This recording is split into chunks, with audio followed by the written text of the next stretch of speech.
정확하게 연도는 알 수 없는데 아프가니스탄 파병 이후에 돌아온 사람들 중에 되게 독특한 장례식을 한 사람이 있어요. 그러니까 자기와 함께 아프간에 갔다가 한 명이 전사하고 한 명은 이제 살아서 돌아오게 됐는데 돌아온 남성의 이름은 베리 엘리엇인데 그 같이 전장에서 싸웠던 친구의 이름이 케빈 엘리엇이에요. 그래서 죄송합니다. 케빈 엘리엇이고 베리 딜레인이라고 하는 사람인데 케빈이 죽고 이제 베리가 살아서 돌아왔는데 저기 지금 그림을 보시면은 여자같이 생긴 분이 있죠. 노란 옷 입은 저 사람이 남자인데 지금 저기 장례식을 가는 거예요. 자기 친구 장례식.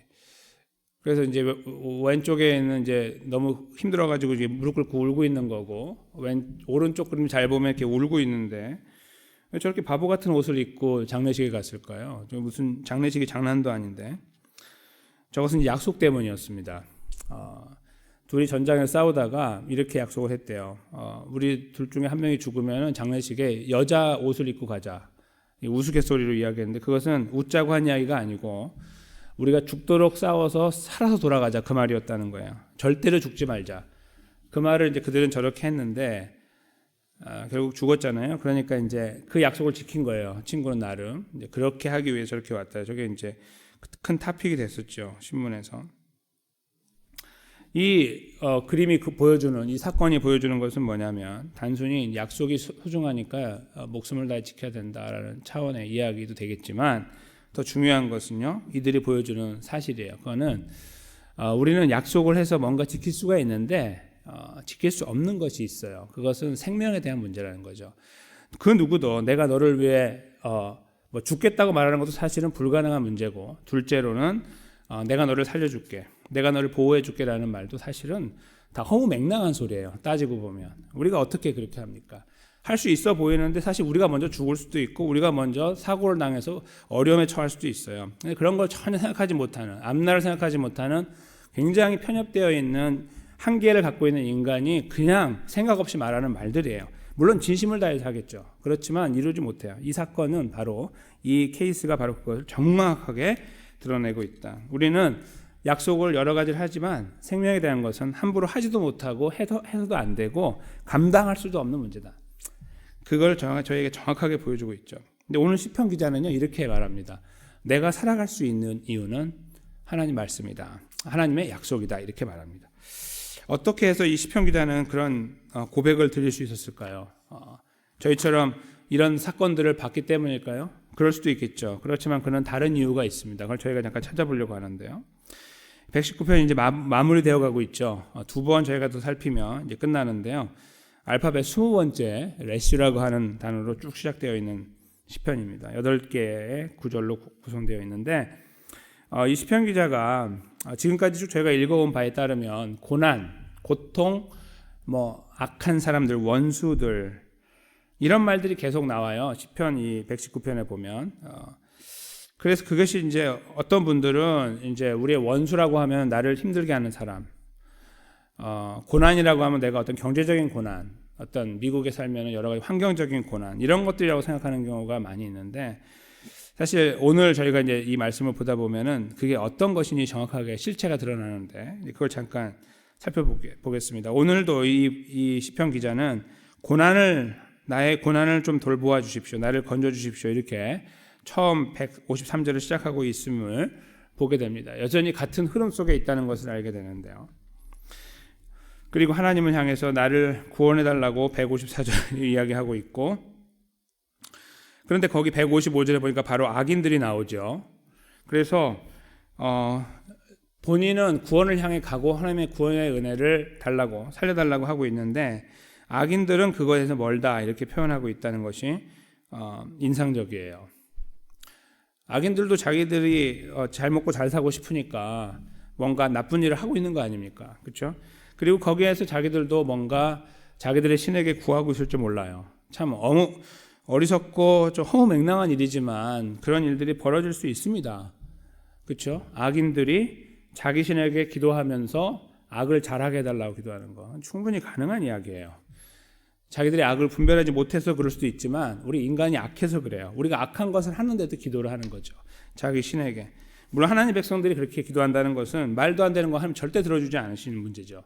그건 전혀 반응도 하지 않는 일이겠지만 그럼에도 불구하고 그런 일들을 벌이는 그들 거기에 구원이 없다. 이런 거죠. 그런 확신을 갖고 있어요.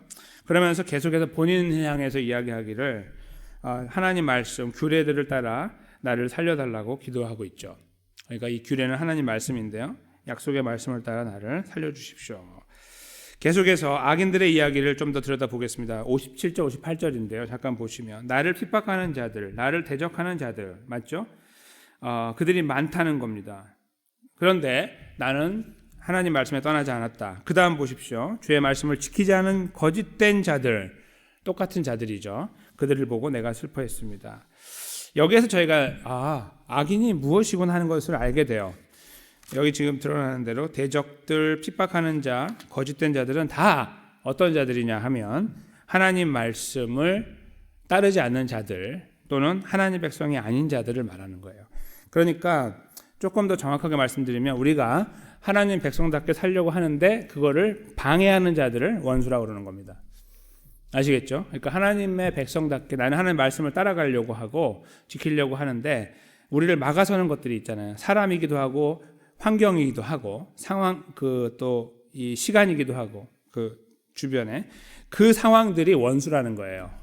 그러니까 내가 어떤 일을 하고 싶은데 내 목적을 이루기 위해서 그것을 막는 게 원수가 아니고 하나님 백성답게 나는 말씀을 지키려고 하는데 그것을 자꾸 방해하고 앞에 힘들게 하는 것들이 사실 정확하게 따지면 원수라는 거고 거짓된 자들, 악인, 핍박하는 자 이런 모든 그쪽에 속한 모든 것들을 정확하게 그렇게 정의를 하고 정의를 내리고 있는 것입니다. 그것이 바로 그리스도인들에게는 원수인 거예요. 우리를 힘들게 하는 어떤 상황이 아니고 하나님 백성답게 살려고 할 때 그리고 어떤 경우는 부부가 될 수도 있는 거예요. 부부간의 관계가 원수가 되는 거예요. 그것 때문에. 그것은 진짜 이 나쁜 원수 죽일 원수 그런 말이 아니라 내 걸음을 방해하는 거예요. 그리스도인의 삶을 막기 때문에. 자녀가 될 수도 있고 부모가 될 수도 있고 가까운 사람들이 될 수 있는 거예요. 모든 가능성이 열려 있는 거죠. 그것을 막느냐 그렇지 않느냐가 이 거짓된 자들, 악한 자들 그 모든 사람들이냐 그렇지 않느냐로 나눌 수 있는 거예요. 그들에게는 이제 하나님 백성인데 그럴 수도 있죠. 서로 믿음이 이제 서로 어떤 한 분이 좀 연약한 가운데 한 분이 강한 가운데 있어서 서로 그럴 수가 있지만 그것은 사실 원수의 문제는 아닌 거죠. 함께 기다리고 참아줘야 되는 부분일 수도 있잖아요. 같은 그리스도인이니까. 그렇지 않고 상황적으로 하나님 백성의 걸음을 걷는 것을 방해하고 우리들의 걸음에 어려움을 주고 있는 환경들 그런 것 내 걸음에 성공의 걸음을 막는 게 아니라 하나님 백성의 걸음을 막는 것들을 이렇게 악인들로 묘사하고 있는 거예요. 그래서 그들에게는 구원이 없다라고 말하고 있는 거죠. 나에게는 있고. 그래서 그 다음 구절을 보시면요. 내가 주의 법도를 사랑함을 보옵소서 주의 인자를 따라 나를 살려주십시오. 또 구원을 이야기하고 있죠. 근데 그때에도 하나님 저는 그럼에도 불구하고 하나님의 말씀대로 살고 싶습니다라는 하나님 말씀을 향한 사랑을 나타내고 있는 것이 바로 이 시편 기자입니다. 그러니까 자기가 더 잘났다는 말이 아니라 제가 하나님 백성답게 살려고 발버둥 치는데 자꾸 길이 막힙니다. 이런 사람들과 환경 때문입니다. 그럼 그걸 위해서 기도를 하겠지만 그 상황이 아주 골이 깊으면 자기를 위해 기도하게 돼요. 자기도 건사하지 못하면서 무슨 기도를 합니까? 그렇죠? 그러니까 자기가 먼저 지탱할 수 있는 것을 은혜를 달라고 기도하게 돼 있어요. 사람은. 지금 시편 기자는 그걸 말하고 있는 거죠. 하나님 저를 살려주십시오. 저를 지탱해 주십시오. 그렇게 내가 살아갈 수 있는 이유가 하나님 말씀이라는 것을 계속 이야기하고 있어요. 하나님의 약속이라는 것을. 마지막에 하나님 말씀이 영원하다는 말은요. 이런 의미예요. 내가 지금까지 경험한 하나님은 늘 그러하였습니다. 그런 의미가 있습니다. 그러니까 영원이라는 것은 저희가 보통 생각할 때 현재로부터 다음 미래까지라는 것으로 이렇게 시간을 연장하려고 하는데 정확하게 따지면 뒤에서부터 왔다는 걸 놓치면 안 돼요. 저기서부터 왔기 때문에 영원을 가는 거지 여기가 없는데 무슨 영원이 시작됩니까? 말도 안 되는 이야기예요. 영원이라는 이 흐름 자체는 저희가 처음과 끝을 잴 수 없다는 뜻인데 당연히 옛날부터라는 뜻을 담고 있는 거죠. 그러니까 즉 시편 기자는 왜 살 수 있는 이유가 하나님 말씀, 하나님 약속이라고 했냐면 그것은 자기가 경험한 하나님 때문인 거예요. 지금까지 하나님 말씀을 의지하고 살아왔는데 어려운 일을 만났는데 그걸 극복하게 하신 경험들을 쌓아왔던 거예요.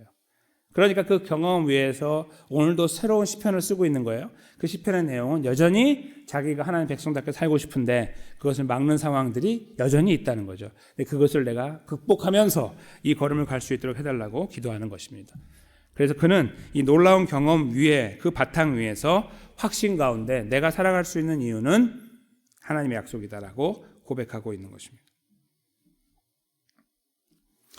우리가 하나님의 백성다운 걸음을 걸어 나가다 보면 시편 기자가 지나갔던 시간들과 같은 시간들을 지나갑니다. 근데 그런 시간들 속에서 우리는 우리들의 걸음을 힘들게 하는, 막고 또 방해하고 어렵게 하는 상황들과 사람들을 만납니다. 근데 그럴 때 저희가 그들을 향해서 저주를 퍼붓고 몰아붙이는 그런 것이 아니라 그들을 위해 기도하는 상황으로 가기 전에 내가 그런 힘이 없다고 하면 우리 자신을 위해 기도해야 돼요. 하나님, 제가 지탱하게 해달라고. 하나님, 여기에서 내가 건사하게 해달라고. 이 어려운 상황들을 내가 다 뚫고 나갈 수 있도록 해달라고 우리를 위해 기도해야 됩니다.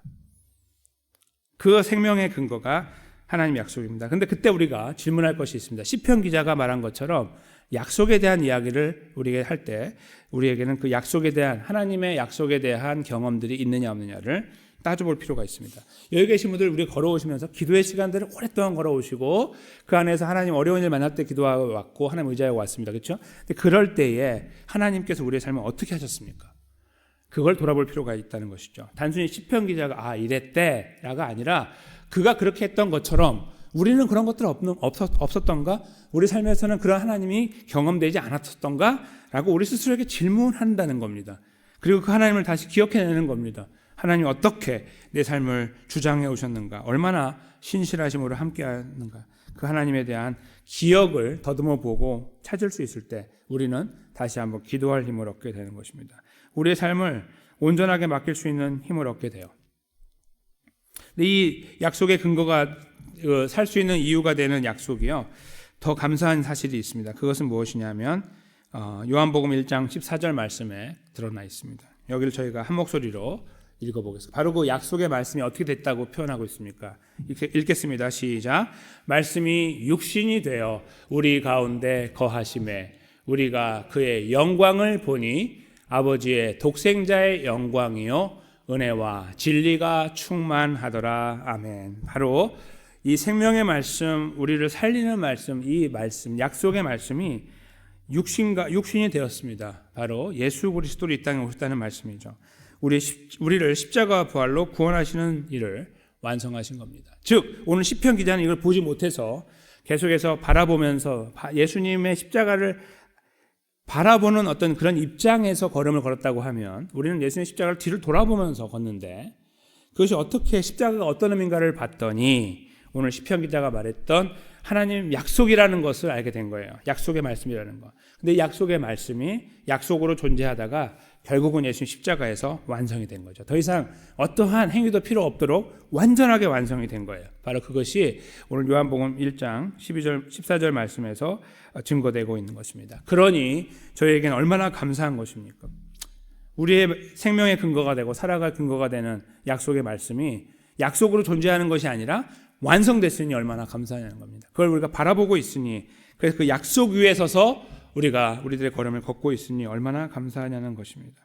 이 약속 위에 우리가 있기 때문에 과거도 기억하고 현재도 기억하지만 미래를 의탁할 수 있는 믿음도 하나님께 고백할 수 있습니다. 그것이 바로 오늘 우리의 기도의 시간이 될 것입니다.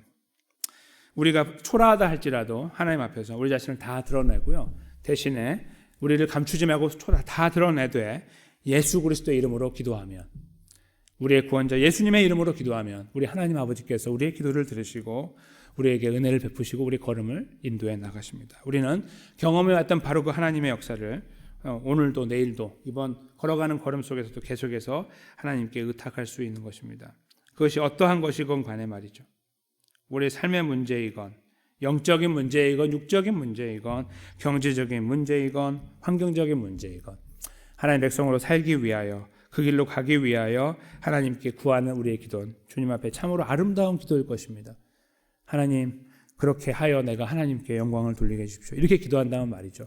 오늘도 우리가 기도하는 시간 속에 이 하나님의 은혜를 바탕으로 기도하기 원합니다. 힘있게 기도하기 원하고 동시에 그 기도 속에 우리의 모든 것들을 담아서 하나님께 드렸으면 좋겠고 끝자락에서 하나님의 영광을 위한 것으로 마무리되었으면 좋겠습니다. 하나님이 영광 받으시고 또 우리를 기쁘시게 하시며 우리의 걸음 속에 놀라운 역사들을 한 걸음 한 걸음 이루어 나가는 자리에 여기 계신 모든 분들의 기도의 삶이 또 걸음이 또 가정에 계신 모든 분들의 걸음이 아름답게 세워지기를 예수님의 이름으로 간절히 축원합니다.